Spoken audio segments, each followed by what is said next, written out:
প্রতিবাদ যেখানে মন চায় ওখানে বসে প্রতিবাদ করা যায়। তো আচ্ছা, ধরেন আমরা একটা প্রোডাক্ট কিনলাম, প্রোডাক্টের বাজার মূল্য দাম হচ্ছে 3 টাকা, সেই প্রোডাক্টটা আমাদেরকে কিনতে হচ্ছে 7 টাকা।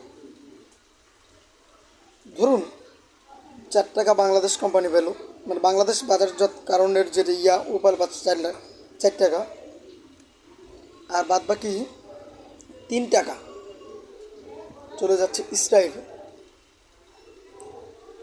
তো এটা হচ্ছে খারাপ ইহুদিদের একটা পণ্য, যেটা হচ্ছে যে আপনার কোকা কোলা।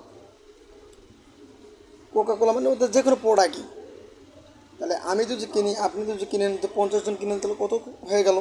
আর বাংলাদেশের 17 কোটি মানুষ যদি কিনে, তাহলে কত কোটি টাকা সে ইনকাম করতেছে, আর সেগুলো দিয়ে তাদের অর্থ